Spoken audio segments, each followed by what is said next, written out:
Episode 5 किल्ले वाला। जैसे ही अनिका आर्यन की टी शर्ट निकालने लगी, आर्यन ने उसे रोक लिया और बिना कुछ कहे बाथरूम से भाग गया। हंसते हुए अनिका ने कहा, तो अब नन्ही गुड़िया बड़ी हो गई है, मम्मा के पास नहाने में शर्म आती है। इतना कहकर अनिका ने बाथरूम का दरवाजा अंदर से बंद कर लिया। बाहर खड़े आर्यन ने चैन की सांस ली। आर्यन ने अलमारी से रिया के कपड़े लिए और अनिका के आने से पहले कपड़े बदल लिए। जैसे ही बाथरूम में से पानी की आवाज बंद हुई, आर्यन बेड पर जाकर लेट गया। उसने अपनी आंखें बंद कर ली। अनिका जैसे ही बाहर आई, उसने देखा कि रिया ऑलरेडी सो चुकी थी। उसने रिमोट से एस बड़ी ई का टेम्परेचर कम किया। रिया को चादर ओढ़ाए, प्यार से उसके माथे पर हाथ फेरते हुए उसे किस किया। आर्यन की आंखें तो बंद थी, मगर वह पूरी तरह जाग रहा था। माँ के इस प्यार को आर्यन बचपन से मिस कर रहा था। आज जैसे उसका सपना पूरा हो रहा था। उसे इस बात का डर था, कहीं उसकी आंखें खुलते ही यह सपना टूट ना जाए। रिया का फोन जो आर्यन ने अपने पिलो के नीचे रखा था, वह वाइब्रेट होने लगा। आर्यन ने एक आंख खोल कर देखा। मोबाइल स्क्रीन पर आर्यन के रूम का लैंडलाइन नंबर फ्लैश हो रहा था। आर्यन बहुत डर गया। कहीं अनिका ने फोन उठा लिया और अनिका ने रिया की आवाज सुन ली तो आर्यन और रिया की पोल खुल जाएगी।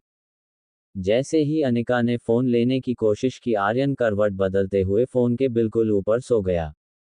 तभी फोन का वाइब्रेट होना भी बंद हो गया। अनिका रिया की नींद तोड़ना नहीं चाहती थी, इसीलिए उसने भी सोचा कि जो कोई भी होगा वह सुबह दोबारा फोन कर लेगा। अनिका को ज्योति बुआ का ऑपरेशन करना था। वह जानती थी इतने मुश्किल ऑपरेशन के लिए उसकी नींद का पूरा होना बहुत जरूरी था। अनिका रिया की छाती पर हाथ फेरते हुए ठीक उसके बगल में सो गई। थोड़ी देर बाद जब आर्यन को महसूस हुआ कि अनिका सो चुकी थी, आर्यन ने धीरे से अनिका को हग कर लिया। आर्यन को पता भी नहीं चला कि कब वो खुद गहरी नींद में सो गया। Presidential suite 2401। रिया आर्यन को फोन लगाने की कोशिश कर रही थी, मगर आर्यन जवाब नहीं दे रहा था। रिया इस बात से घबराई थी कि रोहित ने कहा था कि अब रोहित उसे पढ़ाएगा। यूं तो रिया पढ़ाई में बहुत अच्छी थी, खुद 6 साल की थी, मगर अपनी उम्र से 2 साल बड़े बच्चों की मैथ्स प्रॉब्लम्स आसानी से सॉल्व कर लेती थी। मगर यहाँ उसे आर्यन जैसा लगना था। उसे जानबूझकर दिखाना होगा कि उसे पूछे गए प्रश्न का आंसर नहीं आता। ऐसा करना रिया के लिए बहुत मुश्किल था। रिया किसी तरकीब के बारे में सोच ही रही थी, तभी रोहित फोन पर बातें करता हुआ बेडरूम में आया। रोहित फोन पर किसी को इंस्ट्रक्शंस दे रहा था। प्रॉफिट कम होने का यह मतलब नहीं कि मार्केट में हमारी क्रेडिट कम हो गई है। मारवा ग्रुप ऑफ कंपनीज अपनी गुडविल पर चलती है, ना कि शेयर मार्केट के उतार चढ़ाव पर। आप क्वालिटी पर ध्यान दीजिए, प्रॉफिट अपने आप होगा। रोहित की भारी आवाज सुनकर रिया का टेंशन एकदम से गायब हो गया। रिया को इस बात का यकीन हो चुका था कि अगर इस दुनिया में उसका कोई डैड था तो वह बस रोहित ही था। रोहित ने फोन काट कर राइटिंग डेस्क के ड्राइवर से जनरल नॉलेज की किताब निकाली। रोहित पन्ने पलटते हुए बेड पर बैठ गया। रिया का ध्यान रोहित पर था। वो रोहित के सामने बीन बैग पर बैठ गई। रोहित ने किताब के पन्ने पलटना रोक लिया। एक हाथ में किताब पकड़कर रोहित ने रिया की ओर देखकर सवाल पूछा, who was the first president of India? Riya ने बिना सोचे जवाब दे दिया, डॉक्टर राजेंद्र प्रसाद। यह जवाब सुनकर रोहित के चेहरे पर एक बड़ी मुस्कान आ गई। रोहित ने कभी यह एक्सपेक्ट नहीं किया था कि इस प्रश्न का जवाब आर्यन सही देगा, और वह भी बिना सोचे। रोहित ने आर्यन की तारीफ करते हुए कहा, excellent, that's a right answer. Well done Aryan. Aryan का नाम सुनते ही रिया को अचानक रियलाइज हुआ कि उसे आर्यन की तरह जवाब देना था। वह हर क्वेश्चन का राइट आंसर नहीं दे सकती, मगर उसे गलत आंसर देने की प्रैक्टिस भी नहीं थी। तभी रोहित ने पन्ना उलटकर एक सवाल पूछ लिया, who is the father of our nation? जवाब मुंह पर होते हुए भी रिया सोचने लगी थी। दरअसल वह ये सोच रही थी कि वह गलत आंसर क्या दे। थोड़ी देर सोचने पर भी रिया को कुछ नहीं सूझा। तभी उसने राइटिंग डेस्क के पास एक बैट देखा। उसने तुरंत रोहित की ओर देख कर के जवाब दिया, सचिन तेंदुलकर। जवाब सुनते ही रोहित के चेहरे की मुस्कान गायब हो गई। रोहित ने किताब में छपा महात्मा गांधी का फोटो दिखाते हुए कहा, आर्यन, ये है हमारे father of the nation, Mohandas Karamchand Gandhi. तुम भूल कैसे सकते हो? अब रिया बहुत कंफ्यूज हो गई थी। उसे समझ नहीं आ रहा था कि वह क्या करें। उसने अपनी उंगली दांतों में दबाए और फिर कान पकड़कर रोहित से कहने लगी, हाँ हाँ, याद था मुझे। आई एम सॉरी, वह मैं दरअसल भूल गई थी। जैसे ही रोहित ने रिया के मुंह से यह सुना, वह बेड पर से खड़ा हो गया। आर्यन अपने आप को एक लड़की की तरह एड्रेस कर रहा था। उसे वह दिन फिर से याद आ गया जब आर्यन लेडीज वॉशरूम में गया था। अचानक रिया को अपनी गलती का एहसास हुआ। उसने अपने आप को करेक्ट करते हुए फिर से कहा, सॉरी सॉरी, वह मैं भूल गया था। रोहित ने किताब बंद कर ली। उसे डॉक्टर अग्रवाल की वह बात याद आई, बिन मां के बच्चे कभी कभी ऐसी मानसिक परिस्थितियों का शिकार होते हैं। रोहित को लगा कि मिस मैरी के टॉर्चर की वजह से शायद आर्यन को मानसिक तकलीफ पहुंची थी। वो रिया के पास गया और बीन बाग के बिल्कुल बगल में बैठ गया। रोहित रिया को समझाने लगा, देखो Aryan, I promise you, miss Mary अब वापस कभी नहीं आएगी। मैं जल्द ही तुम्हें किसी अच्छी सी स्कूल में एडमिट करवा दूंगा, वहां तुम अपने जैसे ही प्यारे दोस्त बनाना। ये सुनते ही रिया बड़े प्यार से बोली, डैड, अगर आप मेरे साथ हो तो मुझे किसी दोस्त की जरूरत नहीं, लव यू डैड। ये कहकर रिया ने रोहित को हग कर लिया। रिया आंखें बंद करके बोली, क्या आप कभी मॉम को मिस नहीं करते? आप और मम्मा एक साथ क्यों नहीं रहते? रोहित ये सुनकर बहुत डिस्टर्ब हो गया। आर्यन ने इससे पहले कभी ऐसा कुछ नहीं किया था। रोहित ने रिया को अपनी बाहों में उठाया और बेड पर लेटा दिया। रोहित ने रिया का हाथ पकड़कर उसे कहा, I think you need some rest. अभी सो जाओ, हम सुबह बात करेंगे। इतना कहकर रोहित ने कमरे की लाइट ऑफ की और बेडरूम के बाहर चला गया। बेडरूम के बाहर आते ही रोहित बालकनी में चला गया। रोहित की चिंता आर्यन के लिए दिन ब दिन बढ़ रही थी। उसे आर्यन की मानसिक हालत को लेकर बहुत फिक्र थी। तभी अचानक रोहित को एक बात याद आई। अनिका ने नीचे लॉबी में रोहित को वार्न किया था कि आर्यन की टीचर उसे टॉर्चर कर रही थी। रोहित शॉक हो गया। वह सोचने लगा, आखिर यह सारी बातें अनिका को कैसे पता चली? क्या आर्यन किसी तरह अनिका के कांटेक्ट में था? और अगर था तो कैसे? रोहित लिविंग रूम में आया और सनी को आवाज लगाई, सनी सनी, यहाँ इसी वक्त आओ। सनी अपने बेडरूम से दौड़ता हुआ बाहर आया। उसके एक हाथ में पॉपकॉर्न और एक हाथ में फोन था, जिस पर वो गेम खेल रहा था। सनी ने रोहित से पूछा, यस भैया। क्या हुआ? रोहित ने सनी के हाथ से मोबाइल छीन लिया। पॉपकॉर्न का टब भी लेकर डाइनिंग टेबल पर रख दिया। रोहित ने सनी से बहुत कड़क आवाज में पूछा, तुम्हारा ध्यान कहाँ रहता है? दिन भर कान में हेडफोन लगाए फोन में घुसे रहते हो। तुम्हें पता भी है कि आर्यन दिन भर क्या करता है? किससे मिलता है, किससे बातें करता है? रोहित की यह बात सुनकर आर्यन का चेहरा बिल्कुल सूख गया। सनी को लगा आर्यन की गेमिंग हैबिट के बारे में रोहित को शायद सब कुछ पता लग गया है। सनी सब कुछ कन्फेस करने ही वाला था कि रोहित ने अपना मुंह घुमा लिया और सनी को कहा, सच बताओ सनी, क्या आर्यन सामने वाली गेस्ट को मिलता है, उससे बातें करता है? सवाल सुनकर सनी ने थोड़ी राहत महसूस की। उसने डाइनिंग टेबल से पॉपकॉर्न का टब उठाया और एक दो पॉपकॉर्न मुंह में डालकर कहने लगा, भैया कैसी बातें करते हो आप? आर्यन तो सारा दिन घर में ही रहता है। वह कैसे उस लेडी को मिल सकता है? ना ही वह लेडी कभी हमारे स्वीट में आई है। सनी की यह बात सुनकर रोहित ने उसे चिल्लाकर पूछा, फिर यह कैसे हो सकता है कि उस औरत को आर्यन की पर्सनल बातें पता हो? पॉपकॉर्न सनी के गले में फंस गया। सनी जोर जोर से खांसने लगा। रोहित ने डाइनिंग टेबल पर रखा पानी का जग उठाया। एक गिलास में पानी भर के सनी को ग्लास देते हुए कहा, फिर क्या वह औरत आर्यन से फोन पर बातें करती होगी? ये कहते ही रोहित फिर से आर्यन के बेडरूम की तरफ गया। धीरे से दरवाजा खोल कर देखा। रिया बेड पर सो गई थी। रोहित धीरे से लैंडलाइन फोन की ओर बढ़ा। उसने फोन का रिसीवर उठाया और रीडायल बटन दबाया। फोन की स्क्रीन पर एक मोबाइल नंबर फ्लैश हुआ। रोहित का शक सच निकला। आर्यन फोन पर किसी से बात करता था। वो परेशान होकर बेडरूम से बाहर निकला। रोहित ने सनी से कहा, मुझे ये औरत अनिका कुछ समझ नहीं आ रही है। पता नहीं वह क्या करना चाहती है आर्यन के साथ। क्या उसे भी मेरे परिवार वालों ने भेजा है? रोहित ये कहते हुए डाइनिंग टेबल की चेयर पर बैठ गया। रोहित के चेहरे की उदासी देखकर सनी रोहित के पास आया और बोला, भैया मुझे पता है कि आपको आर्यन की फिक्र है, मगर मेरी बात का विश्वास कीजिए। आर्यन वैसा बिल्कुल नहीं है जैसा वह लगता है। अभी आपको लगता है कि आर्यन स्मार्ट नहीं है, पर मुझे पता है कि आर्यन बहुत स्मार्ट है। और अगर उस लेडी का आर्यन पर कोई पॉजिटिव इफेक्ट हो रहा है तो उसमें गलत क्या है? भैया ये तो आप भी जानते हो कि आप कितनी भी कोशिश कर लो आर्यन की जिंदगी में माँ की कमी पूरी नहीं कर सकते। रोहित को जिंदगी में कोई बात इतनी नहीं चुभी थी जितनी सनी की यह बात चुभी थी। वह बिना कुछ बोले खड़ा होकर अपने बेडरूम की तरफ चला गया। नेक्स्ट डे, अनिका अभी सो रही थी। आर्यन बालकनी में फोन पर रिया के साथ बात कर रहा था। सॉरी मैं कल तुम्हारा फोन नहीं उठा पाया। तभी रिया ने धीमी आवाज में बोलना शुरू किया, तुम्हारे लिए खुशखबरी है।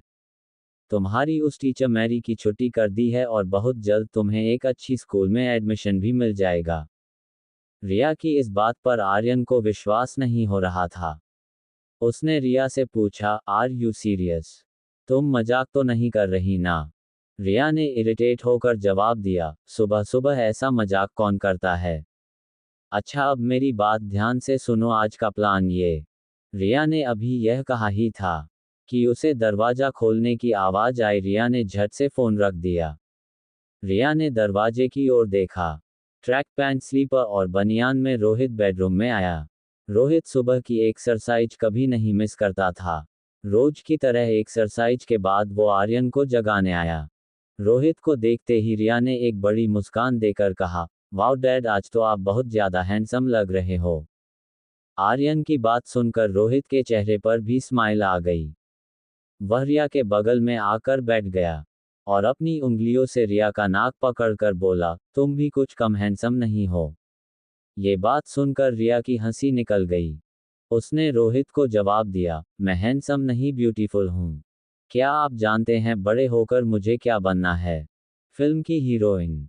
रिया की बात सुनकर रोहित बेहद परेशान हो गया। उसे लगा पिछली बार जब आर्यन ने ऐसा बिहेव किया था तो सुबह उठकर वह फिर से नॉर्मल हो गया था, मगर आज आर्यन की मानसिक हालत और बिगड़ गई थी। रोहित ने रिया के माथे को हाथ लगाकर उसका टेम्परेचर चेक किया। फिर पूछा, आर्यन बेटा, आर यू ऑल राइट? तुम ठीक तो हो ना? रिया बेड पर खड़ी होकर बोली, आई एम एब्सोल्युटली फाइन। मुझे क्या हुआ है? मुझे भूख लगी है। ये कहकर रिया ने रोहित को घूमने का इशारा किया। जैसे ही रोहित घुमा, रिया ने रोहित के पीठ पर छलांग लगाए और कहा, क्या आप मुझे ब्रेकफास्ट टेबल तक ले जाएंगे? प्लीज।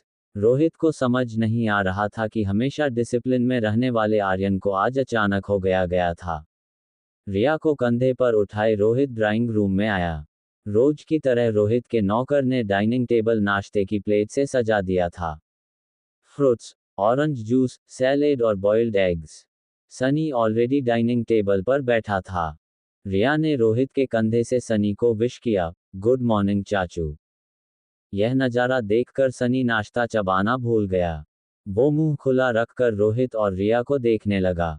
टेबल के पास आते ही रिया अचानक रोहित के कंधे से नीचे उतर गई। वो डाइनिंग टेबल के पास रखी चेयर पर खड़ी हो गई और नाश्ता चेक करने लगी।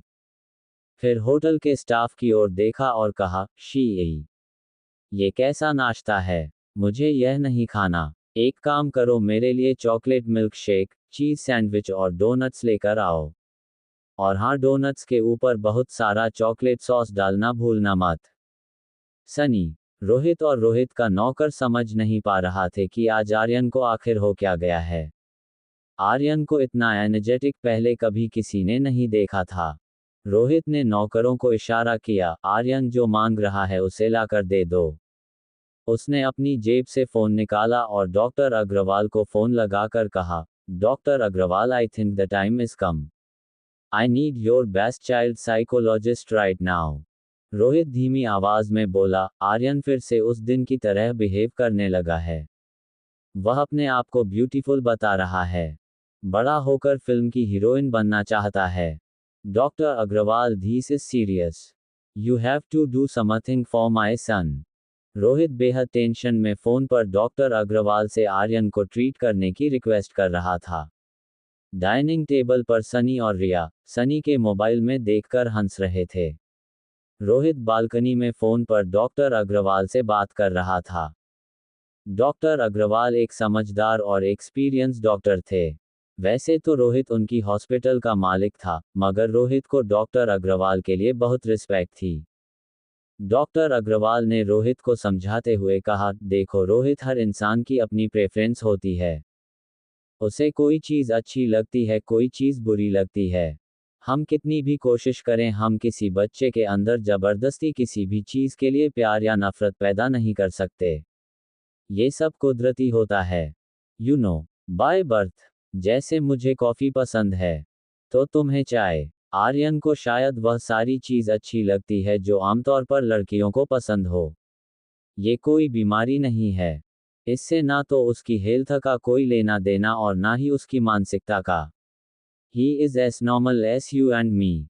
जब रोहित ने इन चीज़ों पर कोई रिएक्शन नहीं दिया तो डॉक्टर अग्रवाल ने एक लंबी सांस छोड़ते हुए कहा, देखो Rohit, I will send doctor Ayesha as soon as possible. Till then, जितना हो सके आर्यन को खुश रखो। Make observations and note down. We will do the best we can for Aryan. Rohit ने धीमी आवाज में डॉक्टर अग्रवाल से कहा, thank you very much. Rohit phone काटने वाला था तब डॉक्टर अग्रवाल ने उसे रोकते हुए कहा, होल्ड होल्ड रोहित, एक्चुअली मैं तुम्हें कॉल करने ही वाला था। आज शाम को डॉक्टर अमृता हमारे हॉस्पिटल में सर्जरी करने वाली है। I thought you would like to meet her. Rohit को इस वक्त आर्यन का टेंशन तो जरूर था, मगर डॉक्टर अमृता को मिलना उसके लिए उतना ही जरूरी था। वह अपनी दादी के इलाज के लिए डॉक्टर अमृता से किसी भी तरह मिलना चाहता था। रोहित ने डॉक्टर अग्रवाल से कहा, डॉक्टर प्लीज मेक श्योर मैं डॉक्टर अमृता से 5 मिनट के लिए मिल पाऊं। रोहित की बातों में अर्जेंसी देखकर डॉक्टर अग्रवाल ने उसे कहा, ऑफ कोर्स, मुझे पता है ये तुम्हारे लिए कितना इम्पोर्टेंट है।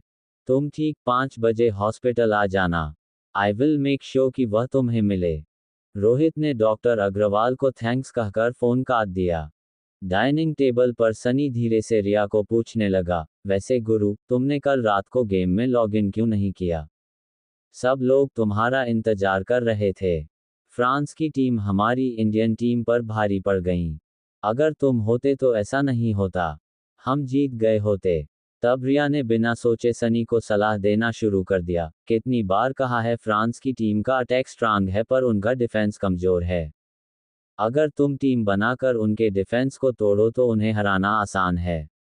और तुमसे भी मैंने कितनी बार कहा है, तुम गेम खेलते वक्त ये ध्यान रखो, आर्म्स एंड एम्यूनिशन के साथ हेल्थ हमेशा 60% के ऊपर रखनी चाहिए।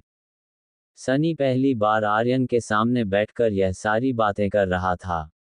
कोई बात को लेकर बहुत एक्साइट हो रहा था कि जिसे वह गुरु मानता है, जो गेमिंग दुनिया का सुपरस्टार है, वह स्वीट एंजल और कोई नहीं बल्कि उसका अपना भतीजा आर्यन था।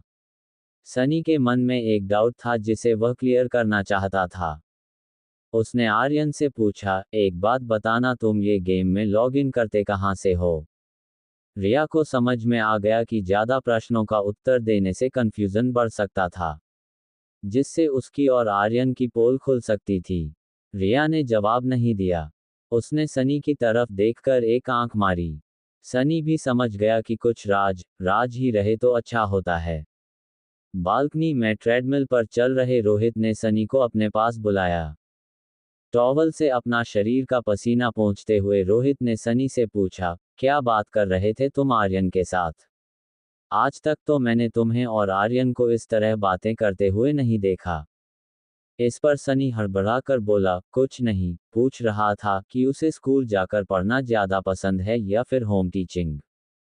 रोहित और सनी अभी बात कर ही रहे थे कि पीछे से रिया ने आवाज लगाई, excuse me gentleman, I am going to the shower. उसके बाद मैं और डैड मूवी देखने जाएंगे। एंड चाचू प्लीज आप देखिए मेरा चॉकलेट मिल्कशेक और चॉकलेट डोनट तैयार हुए या नहीं। इतना कहकर रिया अपने बेडरूम में चली गई और दरवाजा भी बंद कर दिया। रोहित और सनी समझ नहीं पा रहे थे कि आज आर्यन के साथ हुआ क्या था। आर्यन में इतना कॉन्फिडेंस आखिर आया कहां से था। जो आर्यन अपना नाम बोलने से भी डरता था वह आज सुबह से किसी विंग कमांडर की तरह सबको ऑर्डर किए जा रहा था। बेडरूम में शावर में जाने से पहले रिया ने आर्यन का वार्डरोब खोला और उसकी पसंद के कपड़े निकाल लिए। ब्लू जीन्स और ब्लैक टी शर्ट। आर्यन का स्पोर्ट्स शूज का कलेक्शन भी रिया को बहुत पसंद आया। रिया ने गौर से बेडरूम की दीवारों पर आर्यन की लगी तस्वीरें देखी। उसे अब भी यकीन नहीं हो रहा था कि कैसे कोई बिल्कुल उस जैसा दिख सकता था। आर्यन और रोहित की एक तस्वीर पर रिया की नज़र अटक गई। तभी रिया को एहसास हुआ कि अगर आर्यन उसका क्लोन नहीं है तो हो सकता है वही उसका खोया हुआ जुड़वा भाई हो और रोहित मारवा उसके डैड। इस सोच ने रिया का विश्वास पक्का कर दिया था कि रोहित ही उसका डैड था। आर्यन और कोई नहीं पर उसका खोया हुआ भाई था। रिया की आंखों में आंसू थे लेकिन उसके चेहरे पर एक बड़ी स्माइल।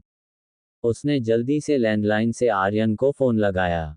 जैसे ही आर्यन ने फोन उठाया रिया ने उससे कहा, तुम मेरे जुड़वा भाई हो। इसके आगे मैं तुम्हें अभी कुछ नहीं समझा पाऊंगी। अब मैं जो कहती हूँ वह ध्यान से सुनो और उसे फॉलो करो। आर्यन रिया की बात पर कुछ रिएक्ट करता या समझ पाता उससे पहले रिया ने अपनी अगली इंस्ट्रक्शन दे दी और कहा, देखो मैंने डैड से कहा है कि वह मुझे फिल्म देखने ले जाएं। तुम भी मम्मा के साथ पास वाले थिएटर में आ जाओ। आर्यन बालकनी में जाकर चुपके से बात कर रहा था। उसने रिया से पूछा, मगर मैं उनसे क्या कहूँ। रिया ने फिर से अपना हाथ माथे पर मारा और कहा, ओफो, इतना भी नहीं समझते। मम्मा को कन्विंस करना बहुत आसान है। उनके सामने जाओ, प्यारी सी स्माइल दो और कहो आज मुझे मूवी देखने का मूड है। बस मम्मा सारे काम छोड़कर तुम्हें मूवी दिखाने ले आएगी। मैं चाहती हूँ कि मम्मा और डैड एक दूसरे के साथ बैठकर फिल्म देखें। मैं डैड को पहले ही थिएटर के अंदर ले जाऊं। तुम सिर्फ इतना ध्यान रखना कि थिएटर में अंधेरा होने के बाद तुम मम्मा को लेकर अंदर आना। फिर मेरे साथ वाली सीट पर बैठ जाना। We are taking our parents on a movie date. अब जल्दी करो, बहुत जल्द हम चारों एक साथ एक ही घर में रहने वाले हैं। इतना कहकर रिया ने फोन रख दिया और आर्यन के कपड़े लेकर बाथरूम में चली गई। Presidential suite 2502। ये सुनकर आर्यन बहुत खुश हो गया कि अनिका ही उसकी मॉम थी। उसने बेडरूम में जाकर अनिका को देखा तो अनिका अभी भी सो रही थी। उसे ज़्यादा से ज़्यादा नींद लेनी थी ताकि बुआ के ऑपरेशन के वक्त उसे फिजिकल या मेंटल थकान महसूस ना हो। आर्यन को जो भी करना था बहुत जल्दी करना था। फिल्म बस कुछ ही देर में शुरू होने वाली थी। आर्यन बेड पर चढ़ गया। दबी सी नाजुक नाक, गोरा रंग, लाल गाल देखकर आर्यन को लगा जैसे उसके अपने चेहरे की बनावट बिल्कुल अनिका के चेहरे जैसी थी। अनिका को देखकर रिया की बातों में आर्यन का विश्वास और भी पक्का हो गया। अनिका ही आर्यन की मॉम थी। आर्यन अनिका को झटके से नहीं उठाना चाहता था, इसलिए धीमी और प्यारी आवाज में अनिका को बुलाने लगा, मॉम, मॉम, जागो मॉम, इट्स मॉर्निंग। अनिका ने जब धीरे धीरे आंखें खोली तो उसके सामने आर्यन का प्यारा चेहरा था। उसने अपने दोनों हाथों से आर्यन के चेहरे को पकड़कर उसे चूम लिया। फिर उसे अपनी बगल में सुलाकर हग करके बोली, good morning my sunshine. Very good morning. क्या बात है, आज सुबह सुबह इतना प्यार आ रहा है मम्मा पर। कुछ चाहिए तुम्हें? आर्यन तो चाहता था कि बस सारा दिन अनिका उसे यूं ही प्यार करती रहे, मगर उसे रिया की इंस्ट्रक्शंस भी फॉलो करने थे। आर्यन ने बड़े ही पोलाइटली अनिका से पूछा, मॉम क्या हम फिल्म देखने जा सकते हैं प्लीज? अगर रिया ने ऐसी जिद किसी और दिन की होती तो अनिका बिल्कुल नहीं मानती, मगर आज जिस तरह से आर्यन ने रिक्वेस्ट की थी वह उसे मना नहीं कर पाए। ऑपरेशन 5 बजे का था। अनिका ने सोचा कि 3 घंटे की फिल्म पूरी करके वो हॉस्पिटल चली जाएगी। उसने आर्यन के सर पर हाथ घुमाते हुए कहा, okay darling, now come on get ready, हमें जल्दी निकलना होगा। दूसरी तरफ रिया आर्यन के कपड़े पहनकर बेडरूम से बाहर आया। रोहित फोन पर किसी से बात कर रहा था। वह कह रहा था, मेरी आज की सारी अपॉइंटमेंट कैंसिल कर दो। पहले मैं मेरे बेटे के साथ फिल्म देखने जाऊंगा और वहां से सीधा लाइफ केयर हॉस्पिटल। जो कहा वह करो। आज का दिन मेरी फैमिली के लिए बहुत इंपॉर्टेंट है। ये कहते हुए रोहित ने फोन काट दिया और मुड़कर रिया की ओर देखकर कहा, आर्यन पूरी की पूरी सिनेमा हॉल बुक कर लेता हूँ। हॉल में सिर्फ हम दोनों होंगे। ये बात सुनकर रिया को अपना प्लान फेल होता हुआ नजर आ रहा था। उसने तुरंत अपनी दूसरी डिमांड रख दी, अगर हम पूरे हॉल में अकेले ही होंगे तो हम घर पर भी फिल्म देख सकते थे। आई वॉन्ट हम सबके बीच में बैठकर फिल्म देखे। रोहित आर्यन की यह जिद पूरी नहीं करने वाला था। उसने कहा, देखो अभी सिचुएशन अच्छी नहीं है। तुम बीमार पड़ सकते हो। तुम्हें इन्फेक्शन हो सकता है। It is too risky. Riya ने इस बात का झट से सलूशन निकाला और कहा, ओहो डैड, हमारे पास मास्क है, ग्लव्स है। फिर किस बात का डर? रिया को मास्क इसलिए भी पहनना था ताकि वह अपना चेहरा अनिका के सामने आसानी से छुपा सके। Movie theatre. थिएटर प्रीमिस में एक लंबी काली इंपोर्टेड गाड़ी एंटर हुई। गाड़ी का नंबर था 009। मनाली में लगभग सभी जानते थे 001 नंबर की लंबी काली गाड़ी रोहित मारवा की थी। गाड़ी के रुकते ही पीछे की गाड़ी से 4 बॉडीगार्ड बाहर निकले। रोहित और आर्यन के उतरने के लिए गाड़ी के दरवाजे खोलें। थिएटर का मैनेजर दौड़कर रोहित के पास आया और कहा, सर इन्फॉर्म कर दिया होता कि आप आने वाले हैं, मैं सारी बुकिंग कैंसिल कर देता। तब रोहित ने कहा, नहीं, आर्यन की इच्छा थी कि वह लोगों के साथ बैठकर फिल्म देखें। मैनेजर ने हंसकर आर्यन की ओर देखा और कहा, गुड चॉइस। फिल्म का असली मजा तो लोगों के साथ बैठकर देखने में ही आता है।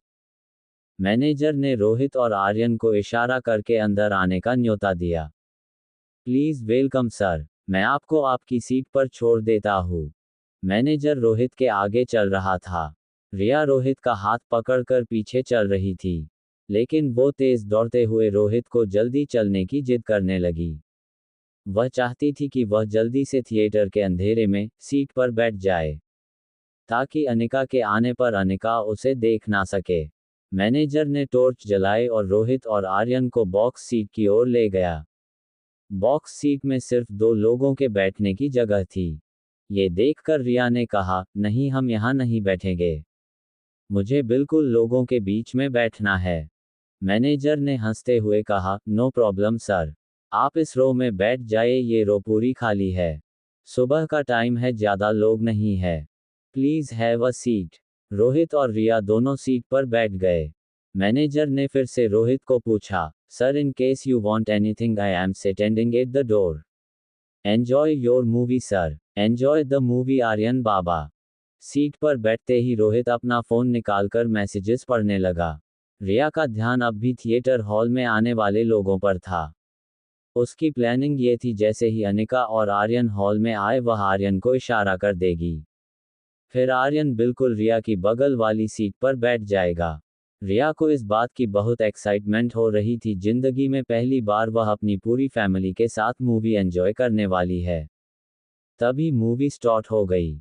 मूवी हॉल में बिल्कुल अंधेरा हो गया। रिया का प्लान बिल्कुल सही चल रहा था। बस वह भगवान से प्रे कर रही थी आर्यन की उस पर नजर पड़े और वह सही सीट पर बैठे। वहां आर्यन बार बार कोई ना कोई बहाना बनाता था। कभी सॉक्स उल्टे पहन लिए तो कभी जूते टाइट लग रहे थे।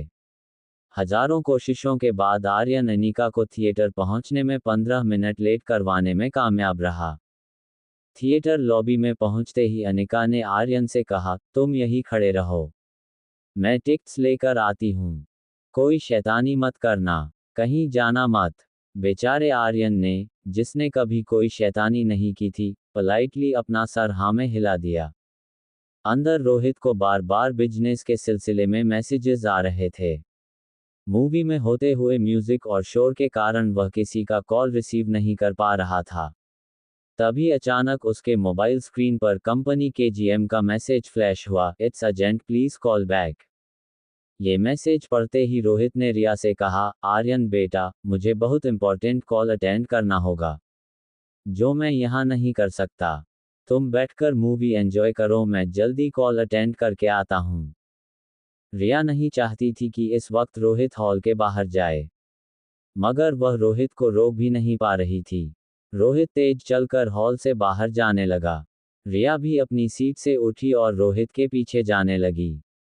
रोहित ने कॉल उठाया और थिएटर लॉबी में चला गया, वह भी कंपनी के जनरल मैनेजर से बात करने लगा। तभी रोहित की नज़र लॉबी में खड़े आर्यन पर पड़ी। रोहित अपने जनरल मैनेजर से बात करने थिएटर लॉबी में पहुंचा। रोहित ने मैनेजर से कुछ इम्पोर्टेंट बातें करके फ़ोन रख दिया। जैसे ही वो थिएटर में वापस जाने के लिए मुड़ा तो उसने देखा सामने आर्यन खड़ा था। रोहित को देखकर ही आर्यन घबराकर बोला, डैड, मैं तो यहाँ। रोहित ने आर्यन को डांटते हुए कहा, मैंने तुमसे कहा था कि अंदर ही बैठे रहो। तुम बाहर क्यों आए? और तुम्हारा मास्क कहाँ है? ग्लोव्स भी निकाल दिए। आर्यन, तुम सुबह से बहुत शैतानियां कर चुके हो, मगर अब बस। रोहित ने आर्यन का हाथ पकड़ लिया और उसे थिएटर के अंदर ले जाने लगा। रिया रोहित का पीछा करते हुए थिएटर लॉबी तक पहुंच गई थी। वह एक कोने में छुपकर सब कुछ देख रही थी। जैसे ही रोहित आर्यन को थिएटर के अंदर ले गया, रिया आर्यन की जगह जाकर खड़ी हो गई। अनिका टिकट विंडो से फिल्म की टिकट लेकर जब वापस आई तो रिया को देखकर चौंक गई। उसने रिया से पूछा, तुम्हारे पास ये मास्क और ग्लव्स कहाँ से आए? अभी तक तो नहीं पहने थे। रिया ने बड़ा ही स्मार्ट आंसर दिया, वह मुझे अभी रियलाइज हुआ कि मुझे मास्क और ग्लव्स पहनने चाहिए। दरअसल मैं घर से सब कुछ लेकर निकली थी। ये बात सुनकर अनिका बहुत खुश हो गई। वो रिया की पीठ थपथपाते हुए बोली, देख रही हूँ, कल शाम से बहुत समझदार हो गई है। Keep it up. ये कहते हुए अनिका रिया का हाथ पकड़कर उसे थिएटर हॉल में ले गई। फिल्म शुरू हो चुकी थी। हॉल में अंधेरा था। अनिका ने टिकट्स पर लिखा सीट नंबर देखने की कोशिश की, मगर वह ठीक से देख नहीं पा रही थी। तभी रिया ने कहा, नो नीड टू चेक मम्मा, आधा हॉल तो खाली है। चलो मैं कहूँ उसी सीट पर बैठ जाओ। ये कहकर रिया ने अनिका का हाथ पकड़ा। फिर गैंगवे में चलते हुए वह पीछे की रो तक पहुंची। रिया ने अनिका को ठीक रोहित के बगल वाली सीट पर बिठाया और वो खुद अनिका के बगल की सीट पर बैठी। अनिका के आने से पहले ही रोहित आर्यन को मास्क और ग्लव्स पहना चुका था। फिल्म देखने में ना ही रोहित को इंटरेस्ट था, ना ही अनिका को और ना दोनों बच्चों को। रोहित अपने फोन में बिजी था। अनिका की नींद पूरी ना होने की वजह से उसकी आंखें भारी होने लगी थी। अनिका ने सीट पीछे करके सोने की कोशिश की। उसका सर हल्का सा बगल वाली सीट की ओर झुका। आधी खुली आंखों से अनिका को मोबाइल की रोशनी में चमकता हुआ रोहित का चेहरा दिखा। ये देखकर अनिका मन ही मन मुस्कुराने लगी। उसे लगा इस आदमी की पर्सनैलिटी का ऐसा प्रभाव हो रहा है उस पर कि अब नींद में भी उसे रोहित का चेहरा नजर आ रहा था। थोड़ी देर बाद अनिका गहरी नींद में सो गई। दोनों बच्चे एडवेंचर एक्सपेक्ट कर रहे थे, लेकिन ऐसा कुछ नहीं हो रहा था। रिया और आर्यन ने सीट पर से अपना सर हल्का सा बाहर की तरफ उठाया। वो एक दूसरे को देखने लगे। आर्यन ने रिया से इशारा करके पूछा कि अब क्या करें। रिया ने उसे इशारे से बताया, देखो अब मैं क्या करती हूँ। रिया ने सीट के पीछे अपना हाथ डालते हुए रोहित की कमर पर अपनी उंगली चुभा दी। रोहित सीट पर झटके से उछला और उसके हाथ से उसका फोन गिर गया। उसने बड़ी मुश्किल से अपना फोन सीट के नीचे से उठाया। रोहित ने जब बगल वाली सीट पर देखा तो चौंक गया। फोन गिरने के झटके से अनिका की नींद खुल गई थी। खुली आंखों से जब उसने रोहित को देखा तो वह भी चौंक उठी। रोहित कुछ कहे उससे पहले उसे थिएटर स्क्रीन की रोशनी में चमकती हुई अनिका की खूबसूरत आंखें दिखी। गहरी कत्थई आंखें, लंबे बाल जो आंखों के सामने बिखरे थे। रोहित अपनी जिंदगी में बहुत सारी मशहूर मॉडल और फिल्म एक्ट्रेसेस से मिल चुका था, मगर उसे इस बात पर यकीन नहीं हो रहा था कि सादे लिबास में विदाउट मेकअप कोई लड़की इतनी खूबसूरत कैसे लग सकती थी। वहीं अनिका को भी रोहित की पर्सनैलिटी से एक अनजाना आकर्षण हो रहा था। दोनों कुछ देर एक दूसरे को आंखों में आंखें डालकर देखते रहे। फिर लगभग एक साथ दोनों ने कहा, तुम यहाँ। तभी अचानक स्क्रीन पर गाना शुरू हो गया। म्यूजिक में दोनों एक दूसरे की बात ठीक से नहीं सुन पा रहे थे। इसलिए रोहित ने आवाज ऊंची करके कहा, देखो मैंने तुम्हें पहले भी वार्न किया है कि मेरा पीछा करना छोड़ दो। मुझसे और मेरे बेटे से दूर रहो। तुम समझती क्यों नहीं? अनिका ने भी गुस्से में पलटवार किया, मिस्टर रोहित मरवा, आप समझते क्या है अपने आप को? मैं मानती हूं कि आप हैंडसम हो, सक्सेसफुल हो, और काफी लड़कियां आपके पीछे घूमती होंगी। लेकिन इसका यह मतलब ये नहीं कि आप जब चाहे जिसके सामने चाहे मेरी इंसल्ट करें। मैं यहाँ अपने बच्चे के साथ आई हूँ फिल्म देखने, आपका पीछा नहीं कर रही। रोहित को अंधेरे में रिया की शक्ल तो नहीं दिखाई दे रही थी, मगर उसे इतना जरूर दिख रहा था कि अनिका की बगल वाली सीट पर एक बच्चा बैठा है। रोहित अपनी आवाज थोड़ी नीचे करते हुए बोला, ऐसे कोइंसिडेंसेस हमारे साथ ही क्यों हो रहे हैं? आप मेरी ही होटल में आकर रुकी। रोज किसी न किसी बहाने से आप मुझसे टकरा जाती हैं। अजीब बात तो यह है कि आप मेरे बेटे की पर्सनल लाइफ की जानकारी मुझे देती है, जिसके बारे में मैं खुद नहीं जानता था, और अब मैं अपने बेटे के साथ फिल्म देखने आता हूँ। ठीक उसी शो में मेरी बगल वाली सीट पर आप आकर बैठ जाती हैं। इन सब का क्या मतलब समझूं मैं? अनिका रोहित को कोई जवाब नहीं दे पा रही थी, क्योंकि इन सारी चीजों का उसके पास कोई जवाब ही नहीं था। वह खुद ये सोचकर हैरान थी कि यह सब उसके साथ क्यों हो रहा था।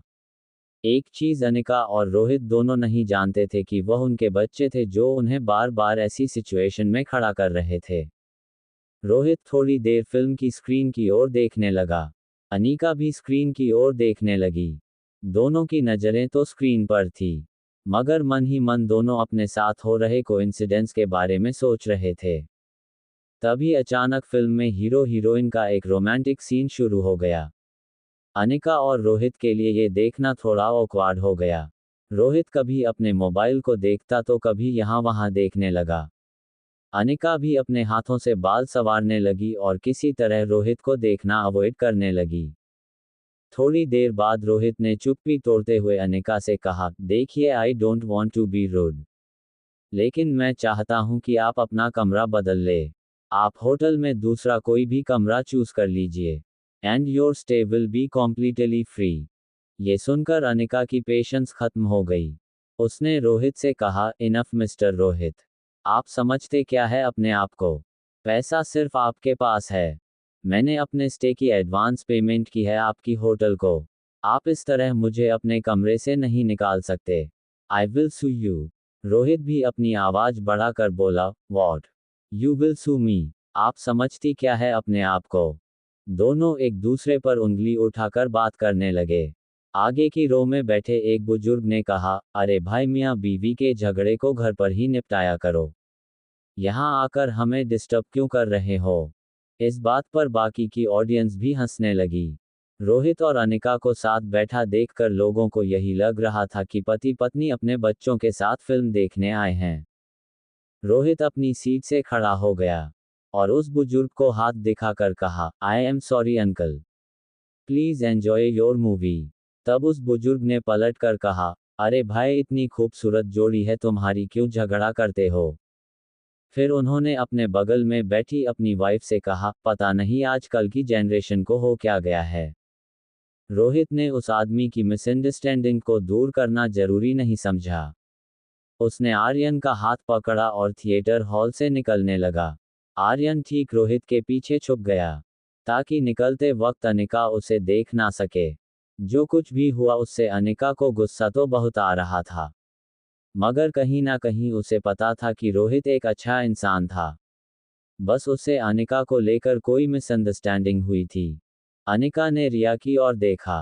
रिया फिल्म देखने में बिजी होने की एक्टिंग कर रही थी। इच्छा न होने के बावजूद माँ बेटी ने जबरदस्ती पूरी फिल्म देखी। Presidential suite 2401। 24th फ्लोर पर अपने स्वीट के पास पहुंचते ही रोहित ने अपने बॉडीगार्ड्स को वापस जाने का इशारा किया कि कार्ड से रूम अनलॉक करके उसने पहले आर्यन को अंदर भेजा। रोहित ने अंदर जाने से पहले मुड़कर स्वीट नंबर 2402 की ओर देखा, फिर कुछ सोचकर अंदर चला गया। आज जो कुछ भी हुआ था वह सब देखकर आर्यन पहले ही बहुत घबराया हुआ था। वह चुपचाप एक कोने में जाकर खड़ा हो गया। रोहित ने अपना फोन सोफा पर फेंका, पास वाली चेयर पर बैठकर टांगे टेबल पर रख दी। फिर एक हाथ के इशारे से आर्यन को अपने पास बुलाया। आर्यन डरा हुआ था, मगर धीरे धीरे वो रोहित के पास गया। रोहित ने अपना गुस्सा शांत करते हुए आर्यन का एक हाथ अपने हाथ में लिया और कहा, देखो आर्यन, दुनिया में हर किसी पर भरोसा नहीं कर सकते, स्पेशली उन पर जिन्हें तुम जानते तक नहीं। कुछ बातें ऐसी हैं जो तुम उम्र के साथ ही सीखोगे, जैसे कि किसके साथ दोस्ती करनी है, किस पर विश्वास करना है, किससे दूर रहना है। लेकिन जब तक वह समझ तुम्हारे अंदर डेवलप नहीं होती, तब तक तुम्हें अनजान लोगों से दूर रहना है। मैं चाहता हूं कि तुम सामने वाली लेडी से दूर रहो। हो सकता है वो हमें नुकसान पहुंचाने आए हो। आर्यन को रोहित की ये बात बिल्कुल पसंद नहीं आई। आर्यन लगभग रोती हुई आवाज में बोला, नो डैड, वो बहुत अच्छी है, वो मुझे क्यों नुकसान पहुंचाएंगी, वो तो मेरी मॉम है।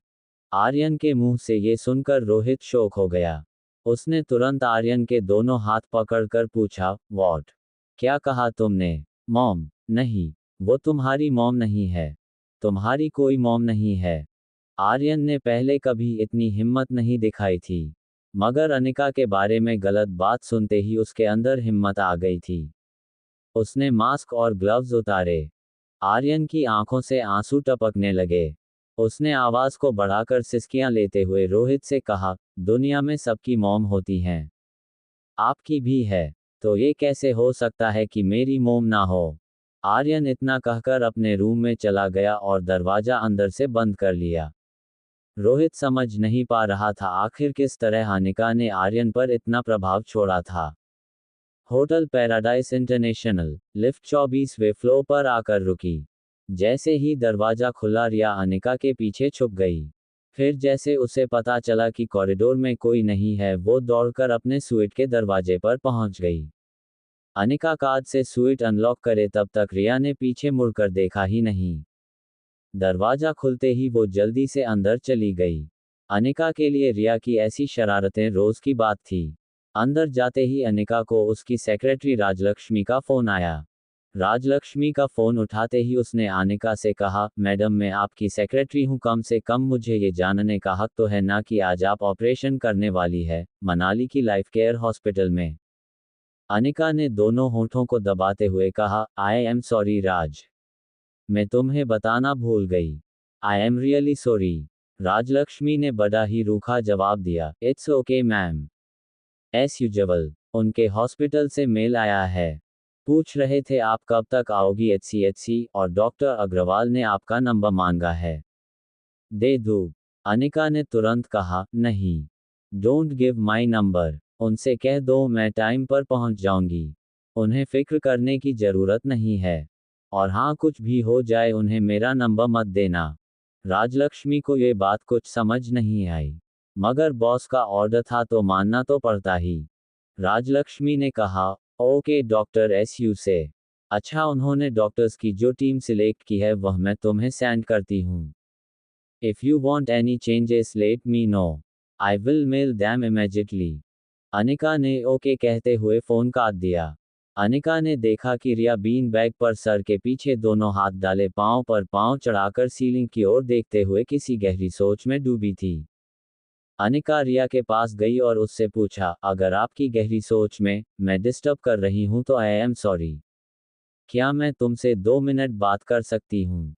रिया ने अपनी सोच से बाहर आकर कहा, of course no problem, go ahead mama. Anika Riya के पास एक चेयर लेकर बैठ गई। अनिका को पता था कि ज्योति बुआ का ऑपरेशन बहुत ट्रिकी था और शायद ऑपरेशन खत्म होने में कुछ ज्यादा वक्त लग सकता था। टेबल पर पड़ा ऑरेंज छीलते हुए अनिका ने रिया से कहा, Riya I know you are a grown up girl, तुम अपना ध्यान खुद ही रख सकती हो। ये बात सुनते ही रिया समझ गई कि अनिका को कहीं बाहर जाना था। इनफैक्ट रिया को भी मौका चाहिए था आर्यन से मिलने का। रिया ने मुस्कुराकर अनिका की तरफ देखा और उससे पूछा, तुम बाहर जाना चाहती हो? राइट, इट्स ओके मम्मा, भूख लगेगी तो रूम सर्विस से मंगवा लूंगी खाना। प्यास लगी तो अपने आप पानी पी सकती हूँ। इतनी बड़ी तो हो गई हूँ। तुम मेरी फिक्र किए बिना जा सकती हो। अनिका रिया की समझदारी देखकर बहुत प्राउड फील करती थी। उसने रिया से कहा, आज मम्मा अपनी बुआ का ऑपरेशन करने जा रही है। Wish me luck and please pray for auntie. तब रिया ने बड़े कॉन्फिडेंटली कहा, मामा आंटी को कुछ नहीं होगा। You know why? बिकॉज उनकी ट्रीटमेंट वर्ल्ड की सबसे बेस्ट डॉक्टर करने वाली है। एंड थाज माय मम्मा। रिया ने दोनों हाथों से अनिका को गले लगा लिया और दोनों गालों पर किस दी। अनिका ने भी उसे माथे पर किस करके थैंक्स कहा। अनिका ने अभी ये सोचा नहीं था कि वह किस तरह बुआ का ऑपरेशन करेगी बिना किसी को ये पता चले कि अनिका ही डॉक्टर अमृता थी। अनिका किसी तरकीब के बारे में सोचने लगी। तभी उसके मोबाइल पर डॉक्टर अमृता के अकाउंट में एक मेल आया। राजलक्ष्मी ने उसे असिस्टेंट डॉक्टर्स की टीम की एक लिस्ट भेजी थी, जिन डॉक्टर्स के साथ मिलकर अनिका को ज्योति बुआ का ऑपरेशन करना था। लिस्ट में कामिनी गुलेरिया का भी नाम शामिल था। ऐसी ही कहानी सुनने के लिए चैनल को सब्सक्राइब करें, लाइक और शेयर करें।